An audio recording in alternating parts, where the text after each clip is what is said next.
नमस्कार मित्रों।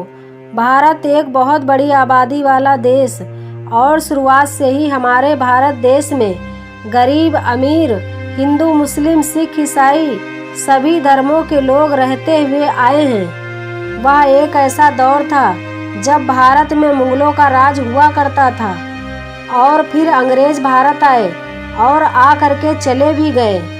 उस वक्त भारत की आबादी ग्रामीण क्षेत्र तक ही रहती थी और आज भी लगभग 70% आबादी गांव में ही रहती है। लेकिन आज के गांव पूरी तरह से बदल चुके हैं। अब इस दौर में गांवों के प्राचीन काल के मुकाबले हर वो साधन संसाधन मौजूद हैं जो पहले सिर्फ नगरों और शहरों में हुआ करते थे। लेकिन भारत के ग्रामीण इलाके हमेशा से ऐसे नहीं थे। एक समय वह दौर था जब मामूली बीमारी के लिए भी हमें गांव से कई किलोमीटर दूर शहर को जाना पड़ता था। यह कोई 100-200 साल पुराना नहीं है, बल्कि ये आज से लगभग 60 साल पहले की है। उस दौर में ग्रामीणों का जीवन कैसा रहा होगा और कैसे उस दौर में इतनी कठिनाइयों के बाद भी कैसे रहते थे, तो आइए मित्रों जानते हैं भारत के उस दौर को। वैसे तो भारत को गांव को रीढ़ की हड्डी कहा जाता है, फिर भी हमेशा से भारत के ग्रामीण क्षेत्र के लोग गरीबी और अशिक्षा का सामना करते रहे हैं। 1960 भारत एक ऐसा दौर था जहां पर लोग भारत की पुरानी परंपरा पर विश्वास रखते थे और उस दौर की कई मान्यताएं और परंपराएं बाल अस्तित्व में नहीं हैं। वह दौर जातिवाद के लिए भी माना जाता था।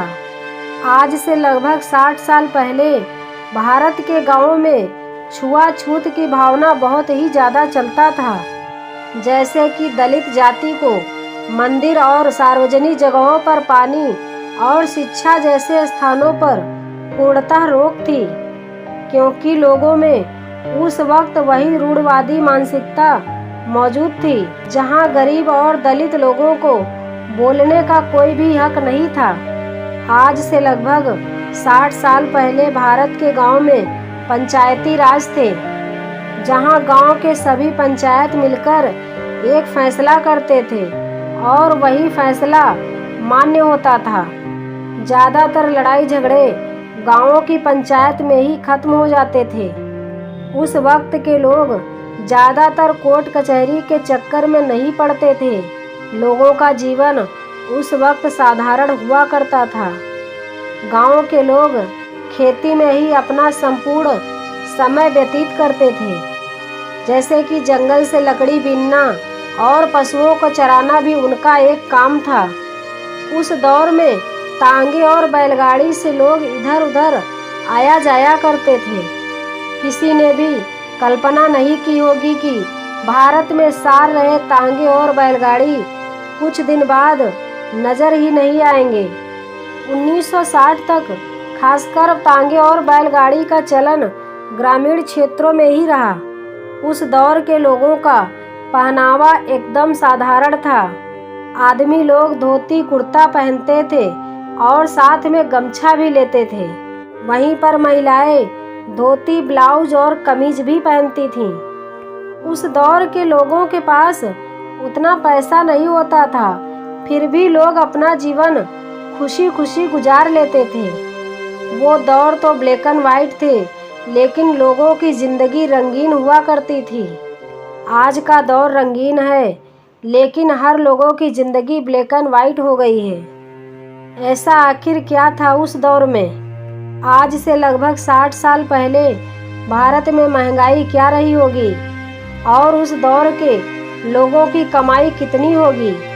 वैसे तो महंगाई उस दौर में कम ही थी, लेकिन गांव में लोग उस वक्त तक वस्तु विनिमय प्रणाली का उपयोग कर लेते थे। आज से 60 साल पहले इन तेलों की कीमत इतनी कम थी कि आपने कभी सोचा ही नहीं होगा। वर्ष 1960 में 1 लीटर पेट्रोल की कीमत महज 72 पैसे थी, यानी 1 रुपये से भी कम थी। अब ज़रा सोचिए कि सच में वो समय कितना सस्ता था। पेट्रोल डीजल का ये दाम आज हमें इस दौर के हिसाब से कम लग रहा है, लेकिन ये उस दौर में एक आम आदमी के लिए काफ़ी बड़ी कीमत होती थी, क्योंकि उस समय के लोगों की कमाई भी बहुत कम थी। साल 1960 में एक आम व्यक्ति की औसतन एक महीने की कमाई सिर्फ 32 रुपये थी।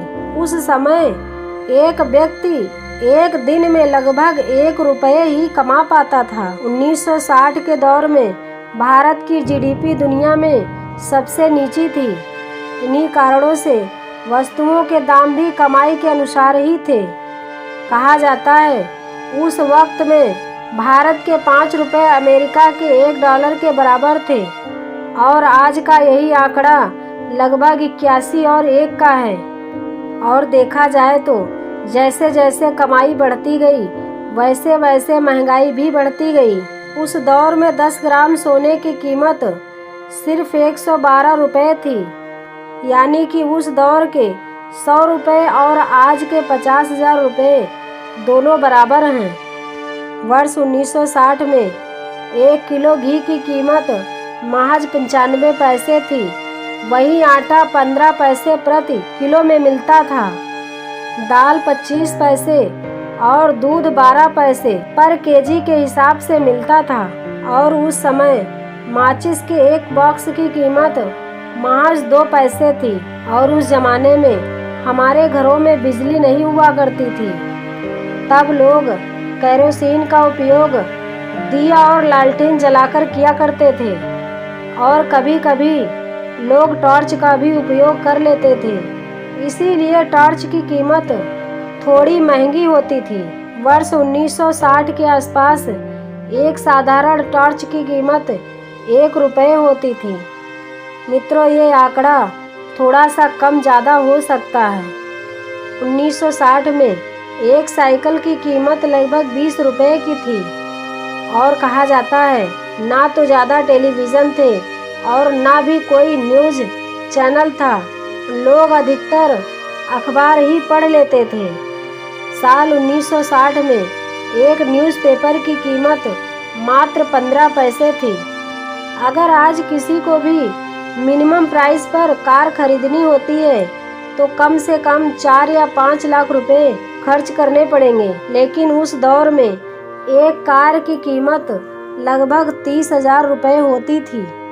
ये कीमत हमें आज के हिसाब से कम लग रही है, लेकिन उस समय 30,000 रुपये किसी आम व्यक्ति के लिए बहुत थे। यह थी 1960 के दौर की। ये महंगाई उस दौर के साथ बढ़ती गई और आगे भी बढ़ती रहेगी। लेकिन क्या कभी भारत के ग्रामीण क्षेत्रों में पूर्णतः गरीबी खत्म हो पाएगी? क्योंकि भारत के गांव ही हैं जो बरसों से भारत को यहां तक पहुंचाने के लिए आर्थिक और सामाजिक तौर पर मदद करते रहे हैं। गांवों के बिना भारत की कल्पना करना भी मुश्किल है। ग्रामीण भारत की तस्वीर बदलना बेहद ज़रूरी है। आज़ादी मिलने के बाद से ही हमेशा देश में गरीबी और किसानों की स्थिति को सुधारने की बातें की जाती रही हैं। भारत के प्रथम प्रधानमंत्री जवाहरलाल नेहरू जी ने एक ज़माने में पंचवर्षीय योजना की शुरुआत की थी और साथ ही साथ इंदिरा गांधी जी ने गरीबी हटाओ का नारा दिया था। उदार अर्थनीति की शुरुआत की गई और कहा गया कि उदारीकरण की लहर ग्रामीण भारत में बदलाव लाएगी। आज हमारे देश के भारतीय नेताओं द्वारा महाशक्ति और विकसित राष्ट्र कहा जाता है। और देखा जाए कुछ लोग शहर में रहते हैं, बाकी ग्रामीण क्षेत्रों में ही रहते हैं। कुछ लोगों के परिवार आज भी अशिक्षित हैं। कुछ लोगों के पास जमीन नहीं है, जो मजदूरी पर ही निर्भर हैं। जिस देश को आर्थिक महाशक्ति बनाने की बात की जाती है, उस देश में कुछ परिवार दूसरों के घर में काम करके, कुछ लोग कचरा बीनकर और कुछ लोग भीख मांगकर गुजारा कर रहे हैं। मित्रों, ये आज की वीडियो हमारी कैसी लगी कमेंट कीजिएगा और हमारे चैनल को लाइक और सब्सक्राइब कीजिएगा। धन्यवाद।